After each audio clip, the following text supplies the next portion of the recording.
This is a video about success. Not a little success, not medium success, obnoxious, ridiculous, in-your-face success.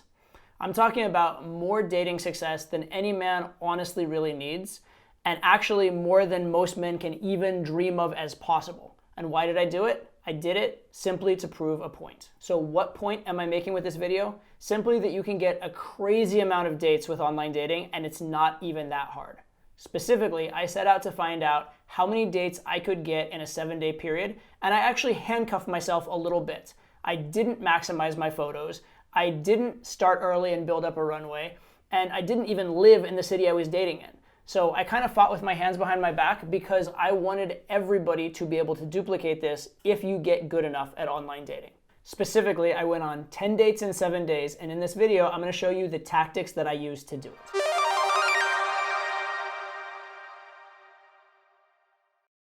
Tactic number 1, don't swipe if you don't have to. Use boosts and memberships instead. Swiping is one of the least efficient things you can do in online dating. It takes swipe after swipe after swipe after swipe to finally match with a girl, especially if you're looking for girls of quality that are getting lots of attention from lots of guys. And in particular, if you're swiping without even having a membership, without being like a gold member, platinum member of the site, you're going to be put in the queue behind all the people that have that membership. So value your time. Value your time more than the small amounts of money that these memberships cost. The dating site is a business, and it is designed to help the people who pay succeed. So if you pay a little bit, it's going to maximize your efficiency in most cases. I know specifically that if I'd spent 7 days, day after day after day, swipe after swipe after swipe, I would have wanted to do awful things to myself by the end of it. It would have been a terrible experience. Instead, boosting and sitting back and letting the matches come in and then spending my time and effort on messaging, phone calls, and follow-up, that's where your time should actually be spent. That's where your skill is most useful. That's what I did during this. So I barely swiped at all in getting my 10 dates in 7 days. Specifically, the boost that I used the most was the 1-day, 24-hour super boost on Hinge, which costs $19.99 or something like that. I'd do that boost, I'd wait and let the matches come in over the day, and then I would message them. Some of them would be hot, some of them wouldn't, but I got enough hot ones to have consistent messaging and get consistent dates from that as a strategy. Specifically, I boosted once a day, each day for 4 days straight, but I noticed I was getting diminishing returns. The first day I got more matches, the second day a bit fewer, the third day a bit fewer, and by the fourth I wasn't really getting that much anymore, and so I switched tactics. And this makes sense because the algorithm doesn't necessarily need you to be getting that many matches. If you've got a lot of matches, it maybe wants to give the matches to other people. It doesn't want to just overfill you and have people have matches they're not messaging. Also, it's possible that the best girls for you to match with have already been shown your profile, and it may just need some time to refresh and reset. So it does make sense that you will get some diminishing returns if you do it day by day by day. On a practical level, if you weren't doing a challenge, here's what I would recommend you do for real world dating. What I'd recommend you do is you boost and then message all the girls that you got through that boost, and only once you reach the end of your messaging, do another boost. All right, and especially if you're doing this on multiple sites, there's going to be a nice lag time so that the boost can sort of refresh and you'll get maximum results from each boost. Doing it day after day after day is not actually efficient. It was just efficient for the fact that I was trying to get as many as possible in 7 days. In case you're wondering, the approximate math for this is once you factor in how many of the matches are actually attractive and how many, once I started messaging them, I actually got to a date with, I was getting 1 date with a very attractive girl for about $7 to $8 on average. Not a bad price, and certainly much better when you factor in the time to hours and hours of swiping. That would have been way less efficient. One major caveat for all of this, and this goes for anything in online dating, your profile and photos have to be good. So while I didn't go specifically get new professional photos taken for this, I did have okay photos on hand, and I know how to strategize the photos, what kind of photos I'm looking for, and I know how to write very good profile prompts. So I had a pretty decent profile here. Again, it was not a profile where I'm getting photos taken on yachts with supermodels and stuff nobody can duplicate in the photos department, but I wanted to show what an average guy with average resources in good game could do. Tactic number 2, and this is another don't swipe if you don't have to tactic. So about half of my dates came from the previous tactic of boosting using memberships. The other half came from this. And that is that on certain sites, there are standout members or preferred members that you can message without matching as long as you're willing to pay to do so. You can send a super like or send a rose or similar. So specifically in this case, I was using the roses on Hinge, and I would go through the standouts on Hinge and message the ones I found attractive personally. That's another caveat on all this. I only went on dates with girls I personally found attractive. I could have obviously gotten way more dates if I didn't have any standards, but I want to simulate real life. What's the point of getting dates with girls you don't want dates with, right? So specifically, the nice thing about the standouts is they're already curated to be mostly attractive girls. So in messaging them every single day, you're going to get a certain percentage back that like you, especially again if your profile is good and if your first message is good. This gives you the opportunity to convey more of your personality and use more of the resources you have available to you in game and get on the girl's radar better than you could just by swiping. Not only is she getting the rose and you're being put at the top of her queue, but also she's receiving a message from you, not just a like. So all of this makes it much, much more likely that she will like you back. And again, I did the math on this one. When you break it all down, we're going for right around $20 for a date with an attractive girl with this method as well. So again, very, very efficient if you have a good profile, you have good game, and you can write a good message. So obviously, this is a very good price for a date with a hot girl and way more efficient than swiping would be. By the way, a lot of guys' biggest complaints in online dating is that they don't ever get shown hot girls with whom to match. If this is your problem, messaging the standouts solves this problem. You get to go right to the source and bypass the algorithm. But again, the caveat, you need to have at least decent photos, good profile, and you need to be able to write a good first message. Tactic number 3, be aware that certain days of the week are easier to schedule dates on than others. So throughout this experiment, I was trying to get dates every single night. So I'm trying to get dates on Mondays, Tuesdays, Wednesdays, etc. And I managed to do it because the girls really liked me and I had a lot of matches to work through and get those dates. However, even the girls that could see me on those dates often were pushing to see me on the weekends. And then on the weekends, I often had 3 or 4 girls trying to see me on the same day, and I had to sift through and decide which one, or sometimes few, I wanted to go on a date with on that particular day. So be aware of the fact that certain days are easier to schedule on. In a practical, real-world sense, if you're not trying to get a date every day and be silly and crazy like I was doing during this experiment, be willing to schedule dates on weekends. It's just going to be easier if you at all possibly can. This is particularly the case in New York City, by the way. I think this is less of a factor in other cities, but it still is a factor because more of the world works 9-to-5 jobs than not, or works during the weekdays than not. And especially the girls that are on online dating, a lot of them are professional. A lot of the hot girls on online dating are there because they do work a lot of hours. And so while they are very desirable, they don't have the time to go be social during the week. The other side tip on this is it is possible and even sometimes useful to do multiple dates in one day. So if you have different dates that you can schedule, but you're unsure if one of them might flake, you might schedule 2, and that way you know you have at least 1. Or let's say you have a couple girls you'd like to see, but you're not completely sure which one you're gonna like better, or you have one that could be really good, but you're not sure. In that case, maybe you schedule her on a day when you have another date, and then if it turns out really good, you cancel the other date. If it turns out sort of good, you can plan to have a second date with her another day. But it's a good way to see more of the girls in person and decide whether you genuinely like them, rather than having to rely on what it looks like on the app, what their pictures look like, for if they're actually attractive. You can also find out if you have chemistry with them in person, more so than just with text messages. And obviously, if you're trying to schedule multiple dates in one day and all the girls are trying to schedule on the weekend, it's more likely you're gonna have those 2 or 3 dates in a day on a weekend day than on a weekday night. Tactic number 4, do phone calls or FaceTime calls before your dates. Throughout this experiment and throughout my entire online dating career, I've found that when you do verbal communication before the date, or even better yet, FaceTime, face plus verbal communication, you get far fewer flakes, and also when the girls show up on the date, they're far more excited to see you, so the dates themselves tend to go far better. I have found in my own experience that if I can have a good 5-minute conversation with a girl over the phone, it's incredibly likely that there's gonna be good chemistry on the date, we're gonna get along, and it's gonna go really, really well.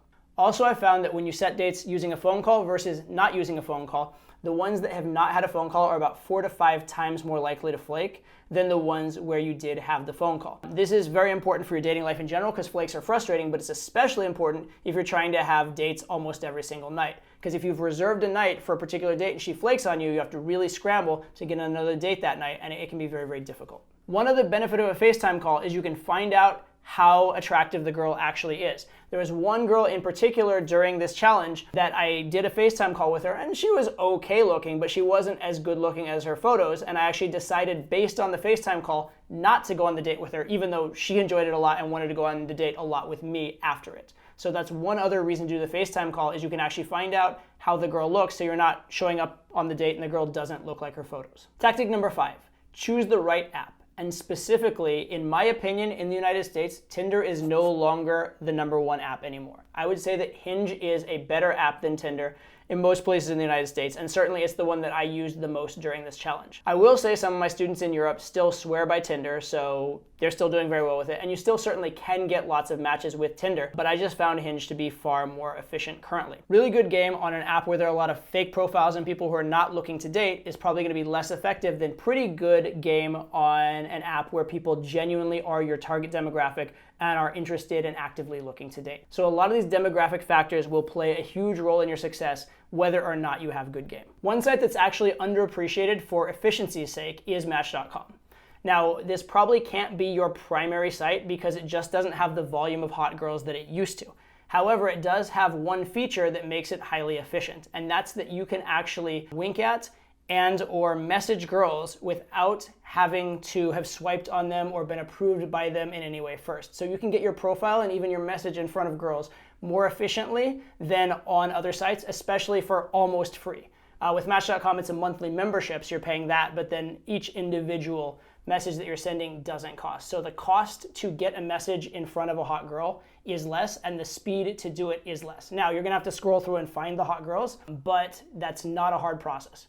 Again, this probably should not be your primary site because it just doesn't have the volume of hot girls, but for just glancing over, doing a quick swipe through, message the hot ones, and then get off the site, it is actually very efficient for what it is. In general, look for new sites that have a lot of hot girls and haven't gotten all the guys onto them yet. That will happen from time to time, and it can be an absolute bonanza. Also look for sites that are hackable, that let you get to messaging girls without having to swipe or match with them first. The next tactic, or in this case maybe observation, would be I could have gone on far more dates than I did during this period. Obviously, #1, I said I kept the standard for who I went on dates with very, very high. I didn't go on dates where I'm like kind of skeptical and didn't think the girl was cute or like an experiment, let's go see if she's hot kind of date. I went only with the girls I thought were very hot. But specifically what I'm referring to here is once I got a solid date for a day, I actually kind of stopped and just went on that date. I wasn't trying to intentionally book 3 or 4 or 5 dates in a day. I could easily have done 3 or 4 or 5 dates in a day certain days. It would have been a headache, but the reason I didn't do it was I was trying to be realistic. And I knew that in a real world sense, I wouldn't do that on an ongoing basis. I wouldn't do that as a lifestyle. I would not intentionally try and go on 3 or 4 dates a day over and over and over again. I just try and go on one good date and be happy with it. And so typically when I was doing this experiment, I was trying to keep it as real as possible. So once I got one solid, attractive, interesting date that I was confident wouldn't flake, I pretty much stopped there and started working on dates for the following days instead of trying to double or triple or quadruple up on that day. And even though I did do one day where I had 2 dates and one day where I had 3 dates during this experiment, those were actually intentional and intelligent. They were times when in the real world I would have taken 2 or 3 dates within that day because there was a legitimate reason for the shorter prequel dates before the later big date. So again, I tried to play this as real as possible throughout. Final tactic, and this is one where I'm going to tell you do as I say, not as I did, because I actually massively violated this tactic during this experiment to my detriment. And the tactic is this. Let the matches and let the online dating come to you at its own pace. Don't try to force it. So as I mentioned throughout, a lot of online dating has diminishing returns. When I did the all-day boosts, I got better results the first day than I did on the 4th day because the site was giving me diminishing returns. If you start getting too many matches at the same time, it starts to be hard to keep up with texting all of them, and some of them fall through the cracks.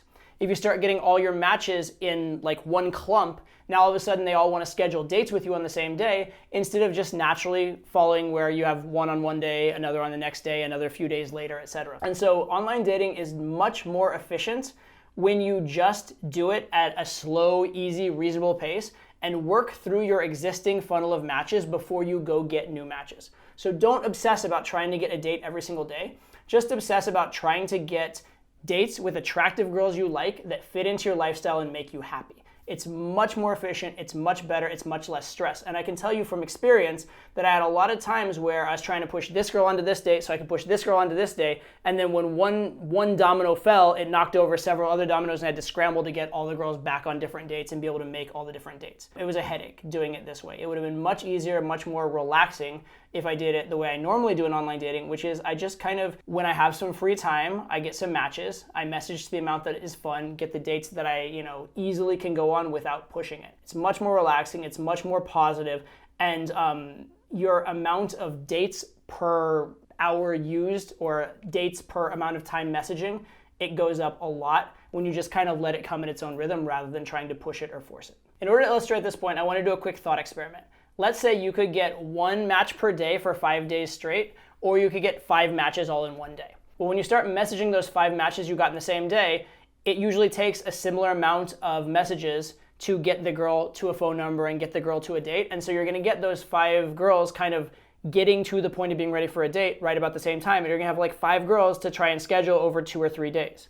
Whereas if you were to get 1 girl's number each day, well, then it would be a nice rhythm, and they'll kind of blossom and ripen at about the right time as well. They'll be ready for a date at about the right time, right? So if you have a nice, solid, steady flow of matches coming into your inbox, you're going to get a much better outflow of dates than if you get a bunch of matches all at once and then have them all crammed into the same few days. Another way of thinking about this, don't let your eyes get bigger than your stomach. Message the girls you already have in your queue before you go get a ton of new matches. So the reason I did all of this is to make the point to demonstrate to you that you really can get a ton of matches with online dating.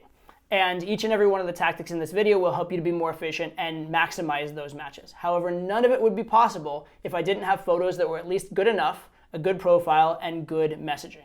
And in fact, especially since I intentionally kind of handcuffed myself on my photos and didn't make them as good as I possibly could have, they were good enough, but not outstanding amazing.